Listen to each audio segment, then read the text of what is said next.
속에 숨은 키워드 찾아서 그 의미 짚어드리겠습니다. 친절한 키워드 시작합니다. 오늘의 첫 번째 키워드 보겠습니다. 오늘의 첫 번째 키워드는 작심 발언입니다.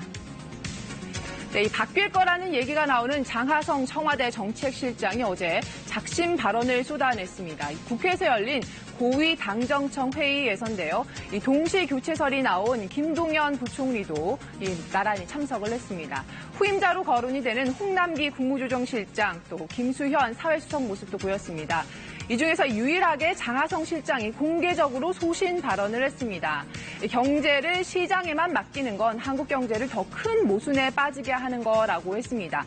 과거로 되돌아갈 수 없다고도 해서요. 이 소득주도 성장 기조 유지해야 한다고 강조를 했습니다. 이 세금 퍼붓기라는 보수 야당의 비판도 반박을 했는데요. 이 경제가 어려울 때 정부가 적극적인 재정 정책을 집행하는 건 당연한 선택이라고 했습니다. 하지만 이 교체설에 대해서는 말을 아꼈습니다. 기자들 질문에 인사 문제는 본인이 관여할 사안이 아니라고 했습니다. 작심 발언의 배경에 관심이 쏠립니다. 오늘의 첫 번째 키워드였습니다. 네, 두 번째 키워드 보겠습니다. 오늘의 두 번째 키워드는 한국 정부가 해랍니다. 네, 뭘 한국 정부가 하라는 걸까요?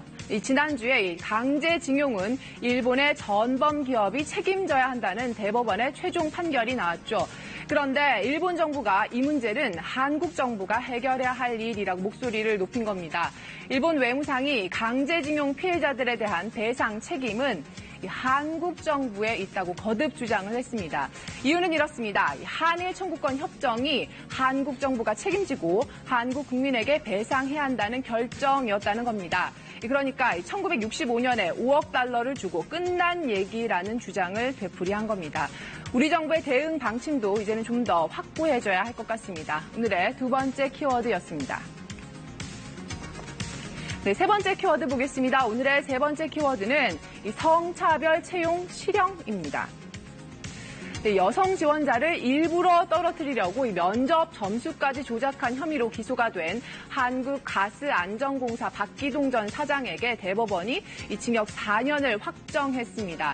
박 전 사장은 2015년과 2016년에 직원 공채를 하면서 면접 순위 조작을 지시해서 남녀 고용 평등법을 위반한 혐의로 재판에 넘겨졌습니다. 합격 순위에 들고도 영문도 모르고 떨어졌던 여성 응시자가 7명이었습니다. 평소에 박 전 사장이 남성 직원들을 이렇게 선호했었는데 채용 과정에서도 이걸 밀어붙인 겁니다.